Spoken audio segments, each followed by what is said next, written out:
Welcome to Tech Unlock. इस video में हम देखेंगे ओवरले कंसेप्ट। ठीक है, ये बहुत ही इंपॉर्टेंट पॉइंट है। यहाँ पे देखिए लिंकिंग फॉर ओवरलेज। ठीक है, फर्स्ट पॉइंट है यहाँ पे an overlay is a part of a program और सॉफ्टवेयर पैकेज। ठीक है, ये पार्ट ऑफ प्रोग्राम हो सकता है या सॉफ्टवेयर पैकेज हम इसे कह सकते हैं, which has the same load origin as some other parts of the program. जिसका क्या होता है, सेम लोड ओरिजिन होता है at some other part of the program. मतलब दो पार्ट ऑफ द प्रोग्राम के ओरिजिन क्या हो सकते हैं, सेम हो सकते हैं। कैसे, हमने यहाँ पे एग्जांपल दिया है, उसकी मदद से मैं आपको बताता हूँ। ठीक है, आगे आगे जैसे जाएंगे वैसे आपको समझ में आ जाएगा। ठीक है, यहाँ पे देखिए overlay are use to reduce main memory requirement of program. ठीक है, ओवरले का मेन यूज क्या है, आपका मेन मेमोरी का रिक्वायरमेंट क्या करना, कम करना। ठीक है, मतलब प्रोग्राम एग्जीक्यूशन के वक्त हमें जो भी मेन मेमोरी लगती है वो रिक्वायरमेंट अगर हमने कम कर दी तो आपका क्या होगा, प्रोग्राम भी फास्टली एग्जीक्यूट होगा और कम मेमोरी में भी क्या होगा, एग्जीक्यूट होगा। ठीक है, यहाँ पे देखिए उसके एडवांटेज भी है, वहाँ से आपको समझ में आ जाएगा। यहाँ पे देखिए नेक्स्ट है a program which contains overlay is called as overlay structure program. ठीक है, जिस प्रोग्राम में हम ओवरले कंसेप्ट यूज करते हैं उसे क्या कहते हैं, ओवरले स्ट्रक्चर प्रोग्राम।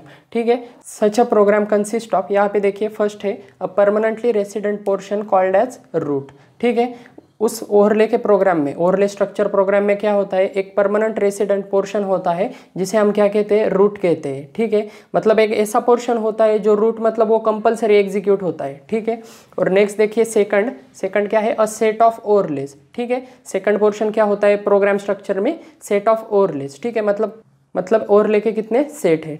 ठीक है, ये क्या है मैं प्रोग्राम में आपको बताता हूँ। नेक्स्ट देखिए to execute an overlay structure program the root is loaded into memory and given control for execution. ठीक है, यहाँ पे देखिए ओवरले स्ट्रक्चर प्रोग्राम एग्जीक्यूट होते वक्त क्या होता है, रूट पहले क्या होता है, मेमोरी में लोड होता है और बाद में रूट ही क्या करता है, डिसाइड करता है कि एग्जीक्यूशन कंट्रोल कैसे हो। ठीक है, मतलब एग्जीक्यूशन कैसे हो। यहाँ पे देखिए next the overlay are loaded as and when necessary. ठीक है, ओवरले जब भी हमें ज़रूरत पड़ती है तब हम क्या कर सकते हैं, जब भी ज़रूरत है तब हम क्या कर सकते हैं, लोड कर सकते हैं। ठीक है, when overlay is loaded into memory it overrides the previously loaded overlay with the same load origin. ठीक है, मैंने अभी आपको बताया कि दो ओवरले के लिए क्या हो सकता है, ओरिजिन आपका सेम ही होता है। मतलब रूट आपका क्या होता है, ओरिजिन एड्रेस से ही स्टार्ट होता है और वहाँ पे हम एक ओवरले लोड करने के बाद दूसरा ओवरले जब हम लोड करेंगे तो आपका ओरिजिन सेम होने की वजह से आपका फर्स्ट प्रोग्राम सेकंड प्रोग्राम पे क्या हो जाएगा, ओवरराइट हो जाएगा। ठीक है, अगर समझ में नहीं आ रहा तो कोई बात नहीं, हम एग्जांपल में डिटेल में देखेंगे। ठीक है, यहाँ पे देखिए एडवांटेजेस पहले देख लेते हैं फिर हम एग्जांपल की तरफ बढ़ते हैं। ठीक है, एडवांटेज देखिए, फर्स्ट एडवांटेज है reduce memory requirement of program since the overlay shared the same memory. ठीक है, शेयर्ड मेमोरी कंसेप्ट यूज करता है, शेयर्ड द सेम मेमोरी मतलब शेयर्ड मेमोरी कंसेप्ट यूज करता है, इस वजह से आपकी मेमोरी रिक्वायरमेंट क्या हो जाती है, आपकी कम हो जाती है। ठीक है, मेन मेमोरी की रिक्वायरमेंट आपकी कम हो जाती है। नेक्स्ट देखिए सेकंड एडवांटेज क्या है, it is possible to execute programs whose size exceed the amount of memory. ठीक है, हम ऐसा प्रोग्राम भी एग्जीक्यूट कर सकते हैं जिसकी साइज़ क्या है, आपके मेन मेमोरी से ज़्यादा है। मतलब फॉर एग्जांपल यहाँ पे देखिए हमारा ये ए का प्रोग्राम है जिसे 70 KB की क्या लग रही है, यहाँ पे मेमोरी लग रही है। सपोज हमारे पास 60 KB ही अवेलेबल है हमारे पास मेन मेमोरी, तब भी हम ये 70 KB का प्रोग्राम वहाँ पे लोड कर सकते हैं। कैसे, ओवरले का स्ट्रक्चर यूज़ करके, मतलब ओवरले की कंसेप्ट यूज़ करके। ठीक है, कैसे हम आगे देखते हैं। यहाँ पे देखिए to design a overlay structure program we need to identify mutually exclusive modules. ठीक है, ऑफ द प्रोग्राम। ठीक है, म्यूचुअली एक्सक्लूसिव मॉड्यूल्स मतलब क्या है, यहाँ पे देखिए modules which do not call each other. ठीक है, मतलब ऐसे मॉड्यूल हमें क्रिएट करने पड़ते हैं या ऐसे मॉड्यूल हम क्या करते हैं, यूज करते हैं जिसमें क्या होता है कि दोनों को एक दूसरे को कॉल नहीं करना पड़ता। ठीक है, मतलब दोनों एक दूसरे से सेपरेट होते हैं। ठीक है, यहाँ पे देखिए hence they are loaded in different overlay with same load origin. ठीक है, जिसकी मदद से क्या होता है, हम डिफरेंट ओवरले में क्या कर सकते हैं, उसे स्टोर कर सकते हैं क्योंकि वो दोनों एक दूसरे को कॉल नहीं करते। ठीक है, मतलब दोनों का कोई इंटरेक्शन नहीं है, इस वजह से हम डिफरेंट ओवरले में उसे रख सकते हैं और सेम ओरिजिन की मदद से हम क्या कर सकते हैं, डिफरेंट ओवरले को कॉल भी कर सकते हैं। ठीक है, कैसे, यहाँ पे देखिए एग्जाम्पल, यहाँ पे देखिए फिगर में क्या लिया है, shows the program with 5 section name INIT init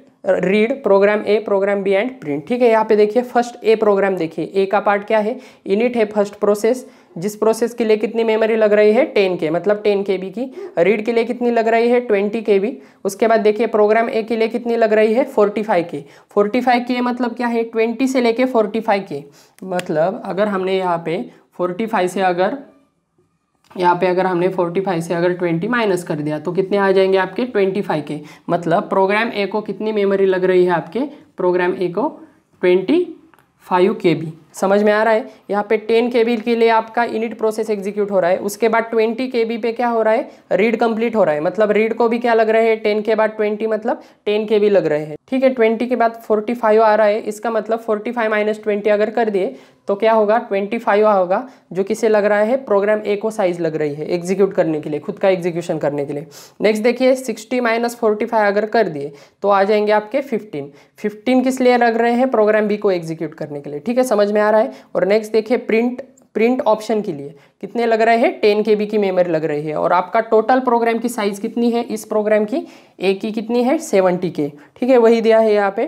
print के बाद यहाँ पे देखिए the init section performs the initialization. ठीक है, इनिशियलाइजेशन होता है इनिट में, and passes control to read. और बाद में किसे कंट्रोल दिया जाता है, रीड को। रीड क्या करता है, which reads some data from user. ठीक है, रीड क्या करता है, यूजर से डेटा लेता है, and passes control to either program A और program B depending on read value. ठीक है, रीड क्या करता है, यूजर से इनपुट लेता है, और एज कंपेयर टू इनपुट मतलब डिपेंडिंग अपॉन इनपुट, आपके इनपुट की मदद से प्रोग्राम ए एग्जीक्यूट करना है या प्रोग्राम बी एग्जीक्यूट करना है, ये डिसाइड करता है।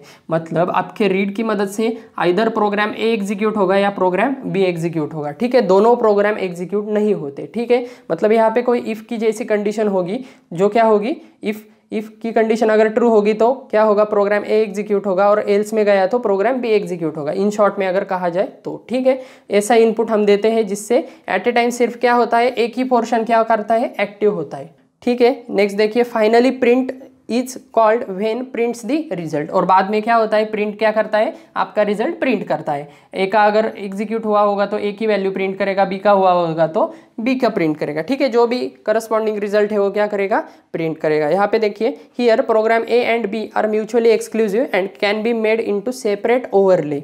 ठीक है, यहाँ पे देखिए ये कंसेप्ट बहुत ही इंपॉर्टेंट है। प्रोग्राम ए और बी क्या है, म्यूचुअली एक्सक्लूसिव है, मतलब can be made into separate overlay. ठीक है, ओवरले मतलब डिफरेंट हम फाइल में क्या कर सकते हैं, उसे यूज कर सकते हैं। मतलब ओवरले कंसेप्ट यहाँ पे हम यूज कर सकते हैं, क्योंकि ये अलग है और ये पार्ट अलग है। यहाँ पे देखिए, यहाँ पे हमने वही किया है। ठीक है, यहाँ पे मैंने टोटल एक्सप्लेनेशन दिया है आपके डायग्राम का। फिगर ए मतलब आपकी ए की डायग्राम है which shows the program without structure. ठीक है, विदाउट स्ट्रक्चर का आपका क्या कर रहा है, ये शो कर रहा है। और टोटल मेमोरी रिक्वायरमेंट कितनी है आपकी, 70 KB। ठीक है, मैंने अभी बताया आपको।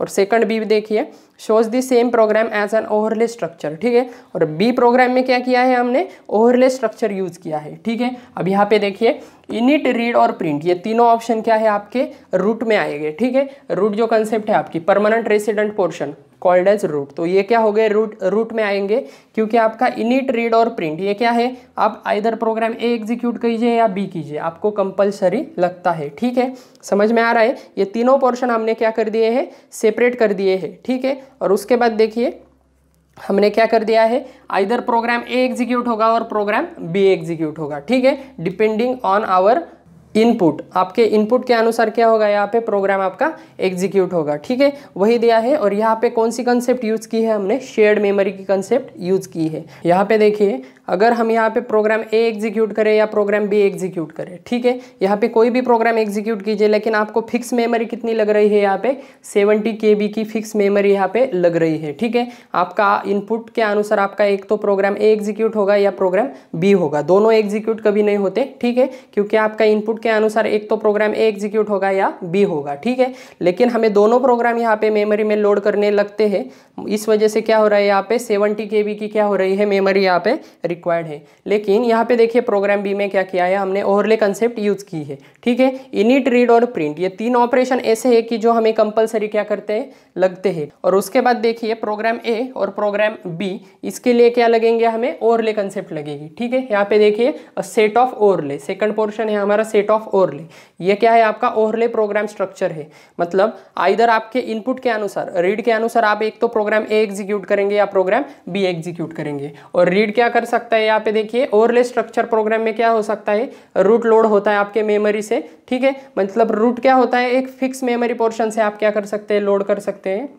और नेक्स्ट देखिए यहाँ पे क्या है, ठीक है, यहाँ पे एक स्टेटमेंट है, overlay is loaded are loaded and as and when required. ठीक है, ओवरले मतलब ये क्या है, प्रोग्राम ए और प्रोग्राम बी। ठीक है, ये एक ओवरले हो गया और ये सेकंड ओवरले हो गया। रीड क्या करेगा, एज पर इनपुट आपका एक तो प्रोग्राम ए लोड कर सकता है या प्रोग्राम बी लोड कर सकता है।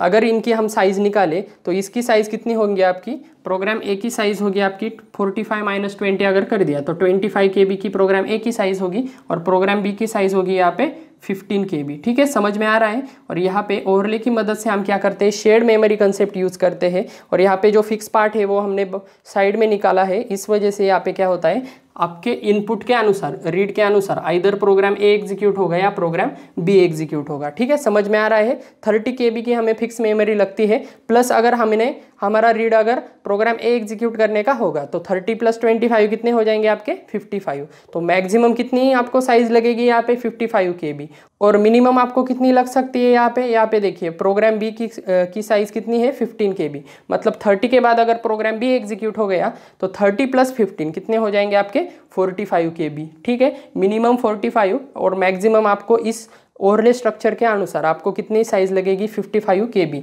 विच इज लेस देन आपकी 70 KB। अगर आपने सिंपल स्ट्रक्चर प्रोग्राम अगर एग्जीक्यूट किया तो उसे कितनी लग रही है यहाँ पे 70 KB की साइज लग रही है। ठीक है, समझ में आ रहा है। आपकी मेन मेमोरी की साइज यहाँ पे रेड्यूस की जाती है, एडवांटेजेस वगैरह यहाँ पे मैंने दिए हैं। ठीक है, और शेयर्ड मेमोरी कंसेप्ट की मदद से आप क्या कर सकते हैं, ओवरले की कंसेप्ट की मदद से आप क्या कर सकते हैं, प्रोग्राम एग्जीक्यूट कर सकते हैं। ठीक है, सिंपल प्रोग्राम है और सिंपल कंसेप्ट है, आई होप आपको समझ में आ गया होगा। ठीक है, और यहाँ पे ओवरले का लॉजिक भी होता है। एक्चुअली ओवरले का लॉजिक मतलब ये ओवरले इंप्लीमेंट करने का लॉजिक होता है, जिसके लिए हमें थोड़ी मेमोरी लगती है, 2 KB 4 KB आप कुछ भी कह सकते हैं उसे, उतनी मेमोरी लगती है, लेकिन वो बहुत निग्लिजिबल होती है। ठीक है, मतलब वो ना के बराबर होती है, इस वजह से यहाँ इस प्रोग्राम में दी नहीं है। ठीक है, लेकिन ऑपरेटिंग सिस्टम सब्जेक्ट में यहाँ पे उसके कंसेप्ट के बारे में थोड़ा डिटेल में बताया है। ठीक है, लेकिन इस सब्जेक्ट में हमें वो ओवरले का लॉजिक की कंसेप्ट नहीं है। ठीक है, इस वजह से हम यहाँ पे निग्लिजिबल कंसिडर कर रहे हैं ओवरले का लॉजिक। ठीक है, यहाँ पे सिंपली क्या कर रहे हैं, हम यहाँ पे प्रोग्राम ओवरले की मदद से एग्जीक्यूट कर रहे हैं और सिंपली आपका मेमोरी क्या हो जाती है, यहाँ पे रेड्यूस हो जाती है। ठीक है, समझ में आ रहा है। 70 KB का प्रोग्राम आपका एग्जीक्यूशन को लगता है, अगर सिंपल स्ट्रक्चर यूज करें, आइदर प्रोग्राम ए एग्जीक्यूट हो या बी हो, आपको 70 KB लगते ही है। लेकिन यहाँ पे ओवरले की मदद से मैक्सिमम आपको कितने लगते हैं 55 KB और मिनिमम 45 KB। ठीक है, सिंपल प्रोग्राम है। ठीक है, ओके। और यहाँ पे देखिए, यहाँ पे हमारी लास्ट कंसेप्ट है यहाँ पे, since program A and program B shared the same memory. ठीक है, प्रोग्राम ए और बी क्या करता है, ओवरले की स्ट्रक्चर में क्या करता है, सेम मेमोरी यूज करता है। यहाँ पे overall memory required, therefore the overall memory required is reduce to 55 KB। ठीक है, 70 KB से डायरेक्टली यहाँ पे ओवरऑल मेमोरी रिक्वायर्ड कितनी हो जाती है 70 K। ठीक है, मैक्सिमम 55 लगती है और मिनिमम 45 लगती है। ठीक है, तो आई होप आपको ये कंसेप्ट समझ में आ गई होगी। ठीक है, इसके बाद देखेंगे हम ऑब्जेक्ट फाइल फॉर्मेट की कंसेप्ट। ठीक है, ओके, लास्ट पॉइंट है हमारा यहाँ पे ऑब्जेक्ट फाइल फॉर्मेट्स। ठीक है, यहाँ पे देखिए, compiler and assembler create object file contents the generated binary code and data for source file. ठीक है, यहाँ पे देखिए, आपको पता है आपका प्रोग्राम लोड करने के लिए आपको ऑब्जेक्ट फाइल क्या की जाती है, क्रिएट करनी पड़ती है। ठीक है, और वो ऑब्जेक्ट फाइल आप क्या करते हैं, फिर बाद में लोड करते हैं आपके मेन मेमोरी में। ठीक है, इस ऑब्जेक्ट फाइल में क्या होता है, आपका बाइनरी कोड होता है और डेटा होता है, किसका, सोर्स फाइल का। ठीक है, मतलब कन्वर्जन होता है आपका सोर्स फाइल किस में की जाती है, आपके ऑब्जेक्ट फाइल में। यहाँ पे देखिए, नेक्स्ट है आपका linker combine multiple object file into one and loader take object file and load into memory. ठीक है, आपको पता है लिंकर मल्टीपल ऑब्जेक्ट फाइल भी क्या कर सकता है, एक कर सकता है, क्योंकि आपके एक प्रोग्राम को अगर दूसरे प्रोग्राम का रेफरेंस लग रहा है या उसे क्या करना है, इंटरेक्ट करना है दूसरे प्रोग्राम से, तो 2 ऑब्जेक्ट मॉड्यूल क्रिएट होंगे। वो फिर बाद में क्या होगा, आपका लिंकर उसे कंबाइन करेगा मल्टीपल ऑब्जेक्ट फाइल को और बाद में उसे क्या करेगा, लोड करेगा। ठीक है, loader take object file and load them into memory. ठीक है, एक ऑब्जेक्ट फाइल क्रिएट करने के बाद लोडर आपका क्या करेगा, वो ऑब्जेक्ट फाइल आपकी किस में लोड करेगा, मेन मेमोरी में, for the execution purpose. Next देखिए, object file contain generally 5 kind of information. Object file में आपके 5 तरह की इन्फॉर्मेशन होती है। फर्स्ट है आपकी हेडर इन्फो, ओवरऑल इन्फो मतलब overall information of file such as size of the code, ठीक है, साइज होती है, name of the source program का नाम होता है, इट वाज ट्रांसलेटेड फ्रॉम मतलब कहाँ से ट्रांसलेट हुआ है, और क्रिएशन की डेट होती है, ठीक है, हेडर में जनरल इन्फॉर्मेशन होती है, साइज वगैरह, ठीक है। नेक्स्ट देखिए ऑब्जेक्ट कोड में क्या होता है, binary instruction and data generated by compiler और असेंबलर, ठीक है, बाइनरी इंस्ट्रक्शन होते हैं which is generated by compiler and assembler. Next देखिए रीलोकेशन क्या है आपको पता है, a list of places in object code have to be fix up when linker changes address, ठीक है, लिंकर जब चेंज करता है एड्रेस आपका ऑब्जेक्ट कोड का, ठीक है, तो उसमें क्या करता है, आपको रिलोकेशन की जरूरत पड़ती है। रिलोकेशन की आपको क्या लगती है, यहाँ पे जरूरत लगती है, इस वजह से यहाँ पे रिलोकेशन फील्ड भी क्या होता है, दिया जाता है, ठीक है। नेक्स्ट देखिए फोर्थ सिंबल में क्या होंगे, global symbol define in the module, उसके बाद symbol imported from other module, ठीक है, और define by the linker, external reference symbol हो सकते हैं, डिफाइन हो सकते हैं आपके लिंकर से, या ग्लोबल सिंबल हो सकते हैं, ठीक है। नेक्स्ट देखिए डिबगिंग इन्फॉर्मेशन में क्या होगा, डिबगिंग मतलब आपको क्या है पता है, आपको डिबगर को क्या लगता है, डिबगिंग इन्फॉर्मेशन लगती है, क्योंकि आपके प्रोग्राम को क्या करना पड़ता है, डिबग करना पड़ता है। यहाँ पे देखिए other information which is not needed to linker को जो इन्फॉर्मेशन नहीं लगती वो छोड़ के सभी इन्फॉर्मेशन किसे लगती है, आपकी डिबगर को लगती है। यहाँ पे देखिए use to a debugger like source file, ठीक है, सोर्स फाइल लगती है, लिंक लाइन नंबर लगती है उसकी, लोकल सिंबल्स लगते हैं, डिस्क्रिप्शन ऑफ डेटा स्ट्रक्चर लगता है, ठीक है, मतलब सोर्स फाइल की इन्फॉर्मेशन चाहिए उसे, क्योंकि डिबगर क्या करता है आपके प्रोग्राम्स में bugs and error find out करता है, तो सोर्स फाइल की उसे इन्फॉर्मेशन चाहिए, लाइन नंबर कौन सी है, क्योंकि एरर किस लाइन को जनरेट हुआ है ये आपको पता होना चाहिए, मतलब वो मैसेज क्या करता है आपका डिस्प्ले होता है, आपका डिबगर क्या करता है स्क्रीन पर डिस्प्ले करता है। लोकल सिंबल की इन्फॉर्मेशन चाहिए, ठीक है, मतलब अगर कोई सिंबल डिफाइन नहीं है तो वो इनकम्पेटिबल सिंबल या सिंबल नॉट डिफाइन ऐसा भी एरर दे सकता है। उसके बाद डेटा स्ट्रक्चर का कोई प्रॉब्लम हो, ठीक है, मतलब एक टाइप का सिंबल हो और हम दूसरे टाइप की वैल्यू उसमें अगर स्टोर कर रहे हैं, सपोज इंटीजर का सिंबल है और हम उसमें कैरेक्टर वैल्यू स्टोर कर रहे हैं प्रोग्रामिंग सी में, तो वो चलेगा क्या, नहीं चलेगा। डिस्क्रिप्शन ऑफ डेटा स्ट्रक्चर की भी इंफॉर्मेशन उसे क्या चाहिए, मालूम होनी चाहिए, ठीक है। डिफरेंट टाइप के फाइल फॉर्मेट होते हैं यहाँ पे देखिए हमने एमएस डॉस का हमने .com फाइल देखी थी, ठीक है, जो नॉन रिलोकेटेबल प्रोग्राम था, ठीक है, आप बुक से पढ़ सकते हैं, उसमें डिटेल में दिया है, यहाँ पे मैं शॉर्ट में बताता हूँ। .com की एक फाइल होती है, उसके बाद आपकी .exe एक फाइल होती है, exe मतलब क्या होती है, एग्जीक्यूटेबल फाइल होती है, ठीक है, और ये जनरली इसमें रिलोकेशन क्या होता है, हैपन होता है। नेक्स्ट देखिए आपकी नेक्स्ट फाइल होती है आपकी a.out की एक फाइल होती है, ठीक है, आपको पता है इसमें क्या होता है, टेक्स्ट सेगमेंट होता है, टेक्स्ट सेक्शन होता है, डेटा सेक्शन होता है और कोड सेक्शन होता है, ठीक है, टेक्स्ट डेटा कोड, और यहाँ पे आपके मतलब इन्फॉर्मेशन होती है। a.out क्या है, आपकी यूनिक्स बेस्ड फाइल है, ऑब्जेक्ट फाइल फॉर्मेट है ये यूनिक्स बेस्ड। उसमें क्या होता है कि आप सपोज सी प्रोग्राम रन कर रहे हैं, तो रन करने के बाद यहाँ पे क्या होती है, ऑब्जेक्ट फाइल क्रिएट होती है a.out, और हम कैसे रन करते हैं, ./a.out से क्या करते हैं, हम प्रोग्राम रन करते हैं, ये आपको पता है, ठीक है। उसके बाद कुछ अदर फाइल फॉर्मेट होते हैं आपके, COFF होता है, COFF मतलब आपका क्या होता है, कॉमन ऑब्जेक्ट फाइल फॉर्मेट, ठीक है, ये क्या होता है आपका कॉमन ऑब्जेक्ट फाइल फॉर्मेट, ठीक है। उसके बाद होता है आपका ELF एक होता है, executable and object file format, ठीक है, ऑब्जेक्ट फाइल्स, ठीक है, एग्जीक्यूटेबल एंड ऑब्जेक्ट फाइल ये फॉर्मेट होता है, ठीक है। ये जनरली क्रॉस कंपाइलर प्लेटफॉर्म पे हम क्या करते हैं, इसका यूज़ करते हैं, ठीक है।